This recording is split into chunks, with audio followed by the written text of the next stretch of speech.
Assalamualaikum warahmatullahi wabarakatuh. Alhamdulillahirabbil alamin wa bihi nasta'in wa ala umuri dunya waddin. La haula wala quwata illa billahil aliyyil azim. Allahumma shalli wa sallim ala sayyidina Muhammad wa ala ali sayyidina Muhammad. Amma ba'd. Yang kami hormati dan yang kami ta'zimi beliau Bapak Heru Prayogo MPD selaku dosen pembimbing mata kuliah Cirebon Statis. Pada kesempatan kali ini saya akan mempresentasikan tugas sistem kesenian di Cirebon 3, yaitu membahas tentang ukiran Cirebon, batik keraton, batik pesisiran, batik santri atau batik Ciwaringin. Pada bagian awal yaitu latar belakang, Cirebon sejak lama telah mendapatkan julukan sebagai kota wali. Julukan kota wali disebabkan oleh kehidupan masyarakatnya yang religius dan sejarah berdirinya kota Cirebon sebagai pusat penyebaran dan pengembangan Islam di wilayah Jawa.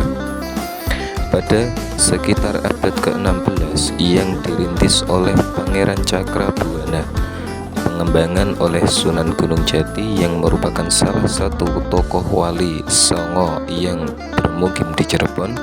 Selain Gunung Jati, para wali yang lain pun sering berkumpul di Cirebon, sehingga daerah ini kaya akan khazanah keislaman seperti situs peninggalan Kesultanan Cirebon, karya sastra hingga pondok pesantren.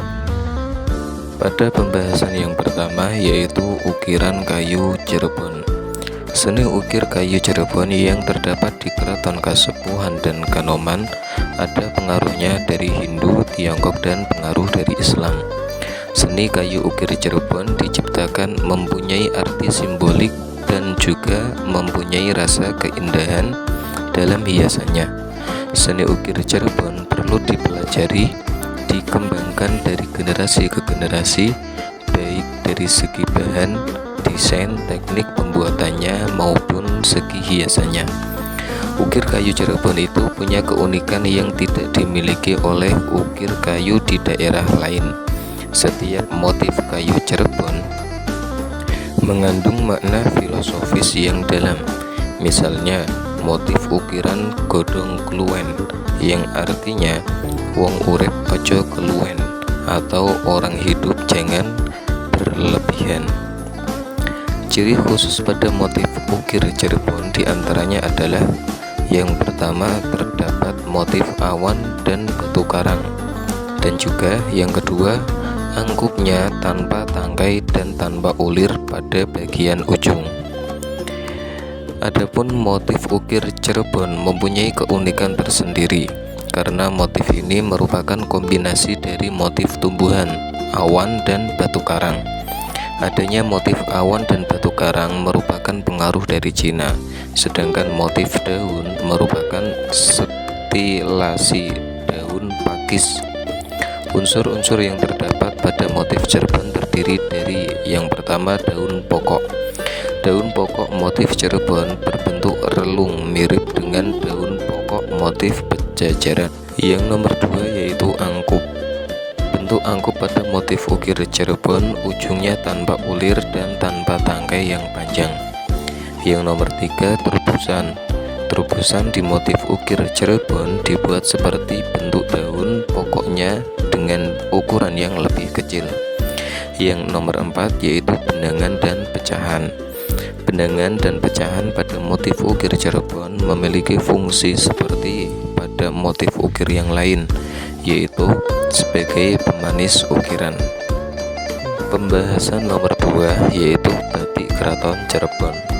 Menurut kisah pada zaman kerajaan dahulu, munculnya kegiatan pembuatan batik di Cirebon karena peran Ki Gede Trusmi. Dia merupakan salah satu pengikut setia dari Sunan Gunung Jati. Pada saat itu, Sunan Gunung Jati dalam proses penyebaran agama Islam dimulai dengan melalui kegiatan membatik. Motif batik keraton Cirebon memiliki makna simbolis dan filosofis yang mengandung pesan moral. Ide dasar batik keraton adalah dari ragam hias keraton Cirebon, naskah dan mushaf Al-Quran pada abad ke-20.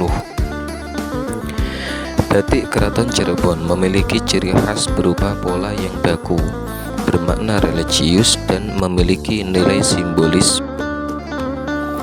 Adapun batik keraton Cirebon memiliki beberapa motif yang terkenal, di antaranya yang pertama yaitu motif singa payung.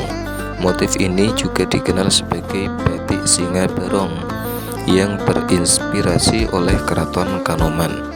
Motif ini merupakan simbol spiritual yang dimaknai sebagai keharmonisan antar agama di Indonesia.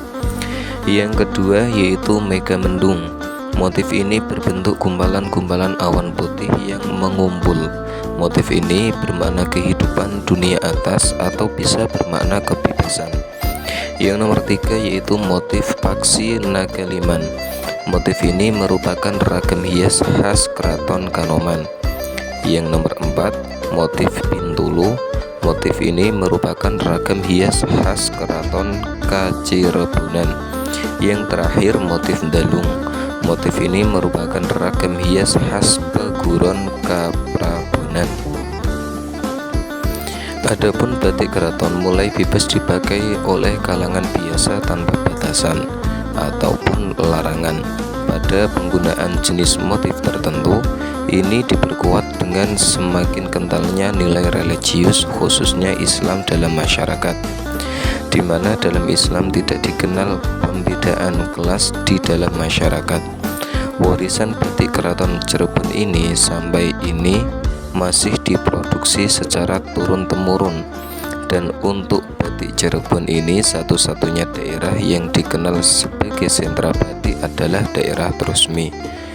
Batik Cirebon diproduksi di beberapa tempat baik dalam kota maupun luar Cirebon. Di dalam kota Cirebon, batik diproduksi di lingkungan Keraton Kasepuhan, Keraton Kanoman, dan Keraton Kacirebonan, Kaprabonan, serta Kampung Kanduran yang mayoritas penduduknya etnis Cina. Sedangkan di luar kota Cirebon terdapat para pengrajin batik seperti di daerah Plumbon, Trusmi, Prelet, Kalitengah, dan Batembat. Batik keraton Cirebon memiliki beberapa keunikan yang khas, diantaranya warna gelap. Batik keraton Cirebon biasanya menggunakan warna gelap seperti hitam, merah tua, dan coklat. Perbedaan ini dengan batik daerah pesisir yang menggunakan warna cerah seperti biru, hijau, dan merah. Motif singa berong. Batik keraton Kasepuhan memiliki ciri khas ragam hias singa berong. Yang nomor tiga, teknik pembuatannya.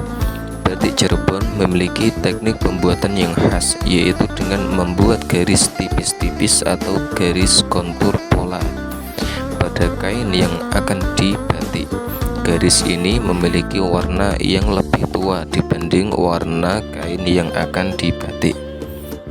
Yang nomor tiga yaitu batik pesisiran. Batik pesisir adalah batik yang dibuat di luar Solo dan Yogyakarta, dan kebanyakan diproduksi di daerah pesisir utara Jawa seperti di daerah Cirebon. Batik pesisir memiliki motif dan warna yang beragam karena merupakan peleburan dari berbagai budaya lokal dan budaya asing. Batik pesisir Cirebon memiliki ciri khas didominasi warna-warna dasar dan cerah, antara lain yaitu warna merah, hijau, dan biru. Perbedaan yang mencolok dibandingkan batik daerah lain, batik Cirebon memiliki ciri motif wadasan. Selain itu, batik Cirebon memiliki warna latar yang lebih mudah dibandingkan dengan warna pada motif atau corak batiknya. Selanjutnya yaitu batik santri atau batik Ciwaringin. Menurut sejarah bahwa di Babakan Ciriwangin pertama kali didirikan pondok pesantren oleh pangeran dari Keraton Kanoman. Keberadaan batik di Ciriwangin ini selanjutnya tidak lepas dari sejarah awal pendirian pesantren di daerah ini. Di pesantren, para santri diajari membatik. Batik Ciriwangin hingga saat ini masih menggunakan pewarna alami dan mempertahankan proses pembuatan manual. Karena itu, memerlukan waktu beberapa minggu untuk menghasilkan satu kain sepanjang 2,5 meter. Sejak dulu, para santri memanfaatkan apapun yang ada untuk membuat batik, termasuk dedaunan dan batang akar untuk mewarnai kain batik. Bahan-bahan ini mudah ditemukan, khususnya di lingkungan pesantren. Batik Ciriwangin memiliki beberapa keunikan, diantaranya motif syarat makna, yaitu motif batik Ciriwangin memiliki makna filosofis dan nilai-nilai moral yang tinggi. Setiap motifnya menyimpan cerita sejarah dan kondisi zaman, seperti motif geribigan yang terinspirasi dari rumah-rumah tradisional, motif pecutan yang menggambarkan perjuangan anak-anak belajar mengaji, dan motif tebu sekarat yang menceritakan perjuangan warga untuk bertahan hidup. Adapun Kampung Batik Ciriwangin memproduksi 80% batik dengan pewarna alami dan 20% batik dengan pewarna sintetis. Segmentasi pasar dengan pewarna alami lebih banyak diminati pasar internasional seperti Jepang, Singapura, Malaysia, Taiwan. Strategi pemasaran yang dilakukan oleh para pengrajin batik Ciriwangin yaitu dengan cara mengikuti berbagai fashion show. Salah satunya adalah Indonesia Fashion Week. Rancangan desain yang menarik dari para desainer terkenal membuat batik Ciriwangin semakin dikenal dan meningkatkan pemasaran. Hal ini didukung dengan para artis yang menggunakan busana dengan material batik Ciriwangin. Sekian presentasi dari saya tutup. Wabillahi taufiq walhidayah. Assalamualaikum warahmatullahi wabarakatuh.